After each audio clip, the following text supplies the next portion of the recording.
Vamos considerar agora a imutabilidade.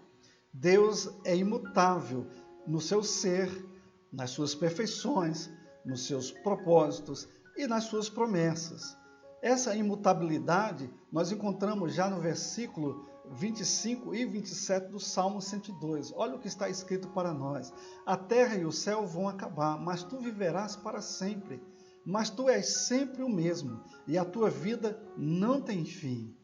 E em Tiago 1,17 está escrito: toda a boa dádiva e todo dom perfeito são lá do alto, descendo do Pai das luzes, em quem não pode existir variação ou sombra de mudança.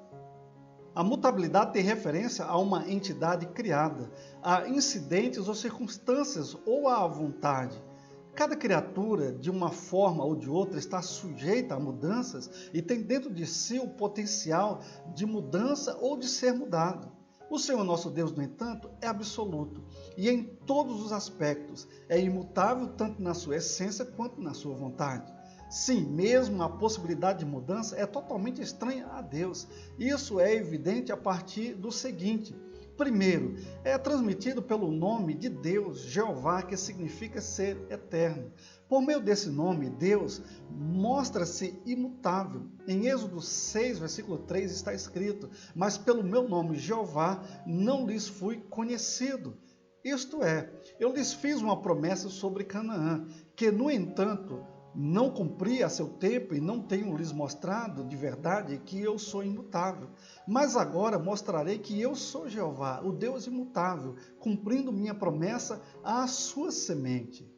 Em segundo lugar, adicione a esses textos semelhantes outros mais. Por exemplo, em Salmo 102, versículo 25 a 27 está escrito: desde a antiguidade fundaste a terra e os céus são obra das tuas mãos. Eles perecerão, mas tu permanecerás. Todos eles, como vestido, envelhecerão, como roupa os mudarás, e ficarão mudados, mas tu és o mesmo, e os teus anos não acabarão. Em Malaquias 3,6 está escrito: porque eu sou o Senhor, não mudo. Em Tiago 1,17 nós encontramos o Pai das luzes, com quem não há mudança nem sombra de variação. Deus, querendo mais abundantemente mostrar aos herdeiros da promessa a imutabilidade do seu conselho, confirmou com um juramento, Hebreus 6,17. E também a força de Israel não mentirá nem se arrependerá, porque não é homem para que se arrependa. 1 Samuel 15, 29. Pois o Senhor dos Exércitos o determinou, e quem o invalidará? A sua mão estendida está, e quem a fará voltar atrás? Isaías 14, 27. Apesar de sermos imperfeitos e limitados, para ter um entendimento pleno da essência de Deus e da perfeição de todos os seus atributos, não precisamos ficar apalpando no escuro da nossa imaginação, tentando descobrir quem Ele seja, pois Deus revelou tudo o que é necessário para a nossa compreensão e adoração de sua pessoa nas Escrituras Sagradas. Bastamos abrir a Bíblia e lê-la com toda reverência, e ali Deus estará se revelando para cada um de nós. E em terceiro lugar, as razões a seguir também tornam evidente a imutabilidade de Deus. Toda mudança ocorre porque o princípio da mudança é inerente a nós, ou porque nossa natureza é tal que outra pessoa é capaz de provocar uma mudança em nós. Deus, no entanto, é eterno, transcendente e a causa original de todas as coisas. Toda mudança ou é resultado de uma falta de sabedoria da nossa parte, ou é precipitada por uma falta de presciência, pela qual não se pode antecipar o que seria encontrado e, portanto, é confrontado com o inesperado. Deus, no entanto, é a suprema sabedoria, o único Deus sábio, que tem conhecimento prévio de todas as coisas. Em Atos 15, 18 está escrito: conhecidas a Deus são todas as suas obras desde o princípio do mundo. Ele está ciente de tudo que o homem fará ou se absterá de fazer pelo exercício do seu livre-arbítrio, pois o homem, em todos os seus movimentos, depende de Deus. Ele conhece os nossos pensamentos de longe, o nosso deitar e o nosso levantar, bem como a nossa fala e o nosso silêncio. Ele conhece tudo sobre todos. Ele conhece o nosso interior, ele conhece as nossas intimidades, Ele conhece o nosso pensamento, todos eles, sejam eles quais forem. Mudança também para nós pode ocorrer quando não temos a capacidade de realizar nossa intenção, sendo incapazes de superar um determinado obstáculo. Quando isso acontece em nossas vidas, claro que nós vamos provocar mudanças em nossos pensamentos, em nossas atitudes, em nossas falas. Deus, no entanto, é o Todo-Poderoso, maravilhoso em conselho e excelente em obras. Consequentemente, nem mesmo a menor mudança pode ocorrer para Deus. Deus não muda em nenhum dos aspectos, porque Ele conhece todas as coisas. Ele é o Todo-Poderoso e Ele controla tudo que há em sua volta. É de acordo com a vontade de Deus que certas coisas mudem. Isso, porém, não provoca uma mudança na sua vontade. Quando o arrependimento é atribuído a Deus, em alguns trechos das Escrituras, isso não sugere uma mudança do próprio Deus, mas sim uma mudança de atividade, em comparação com um momento anterior.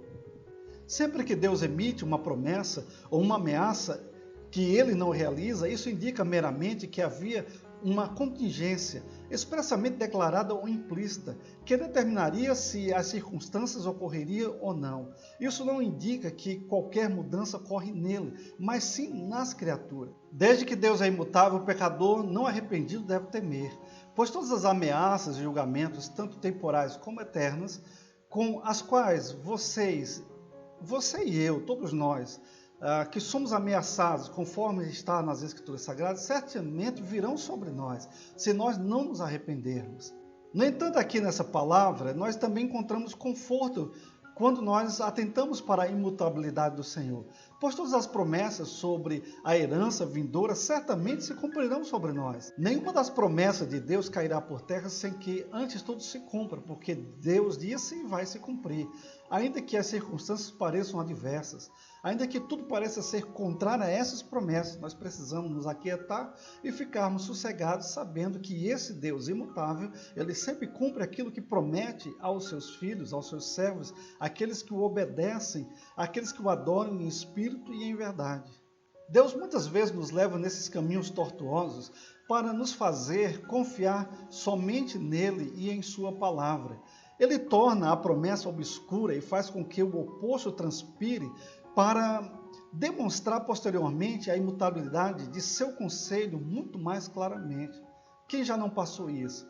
Às vezes estamos passando por tribulações e dificuldades e achamos que Deus se calou, achamos que as promessas de Deus caducaram, nós achamos que Deus está ausente, mas daqui a pouco Deus se levanta, Deus começa a trabalhar, começa a agir em nossas vidas e toda a tempestade passa, o deserto desaparece, nós chegamos ao oásis, nós chegamos ao cumprimento das promessas, nós nos voltamos a Deus em ações de graças e nós dissemos assim, foi bom ter passado pelo que nós passamos, porque nós podemos crescer mais na confiança para com Deus, nós começamos a nos envolver mais com Deus, a confiar mais na sua palavra, a nos envolvermos mais com a sua obra, porque nós sabemos que Deus é fiel e nós sempre dizemos essa frase, tão logo Deus nos dê a vitória após uma grande tribulação.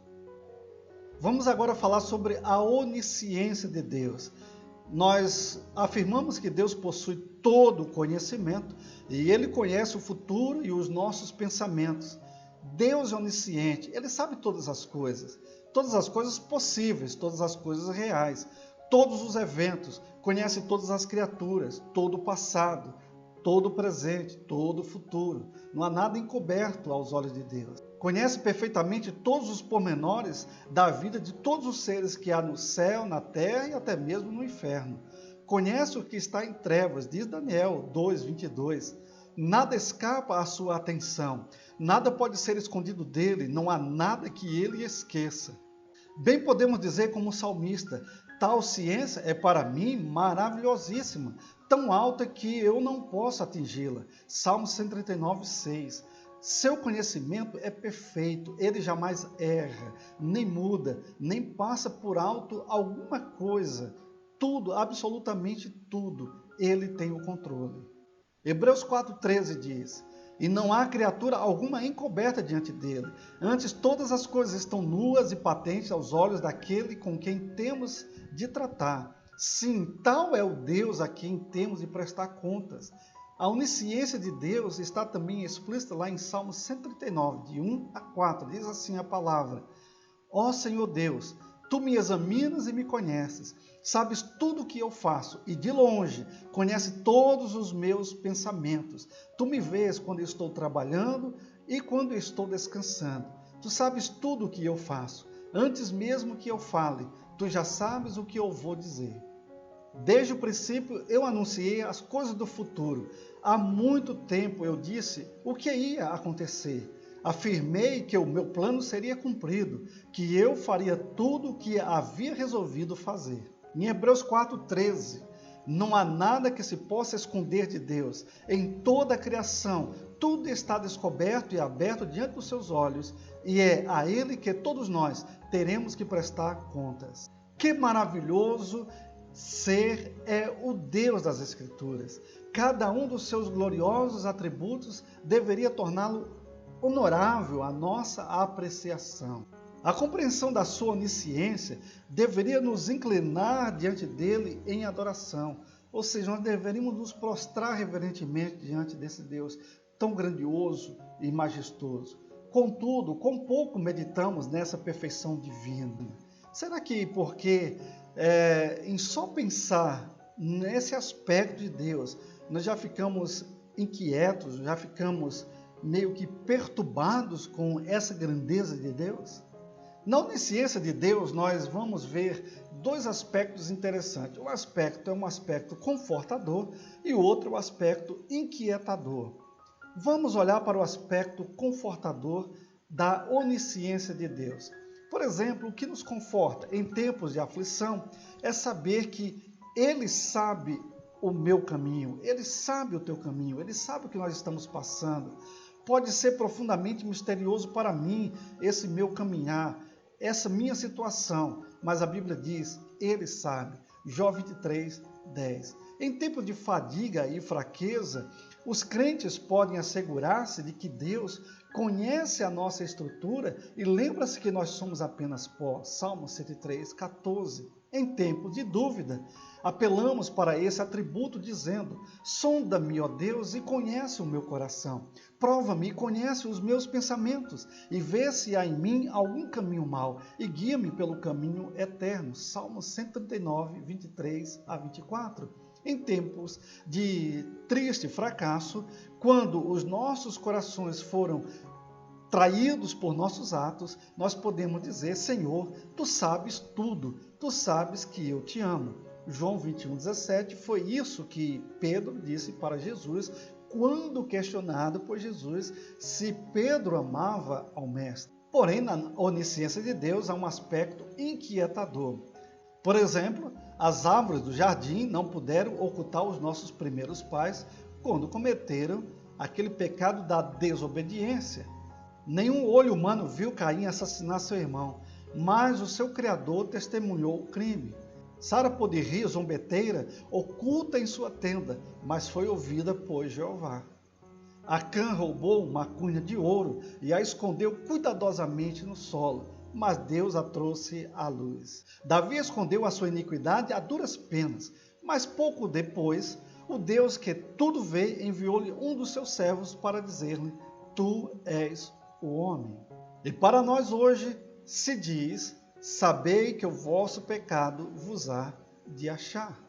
No Salmo 90, versículo 8, também nós encontramos: diante de ti puseste as nossas iniquidades, os nossos pecados ocultos, à luz do teu rosto.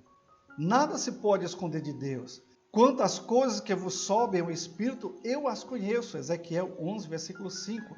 Embora sendo Ele invisível para nós, não somos para Ele, nem as trevas da noite, nem as mais espessas cortinas, nem o calabouço mais profundo pode ocultar o pecador dos olhos do Onisciente.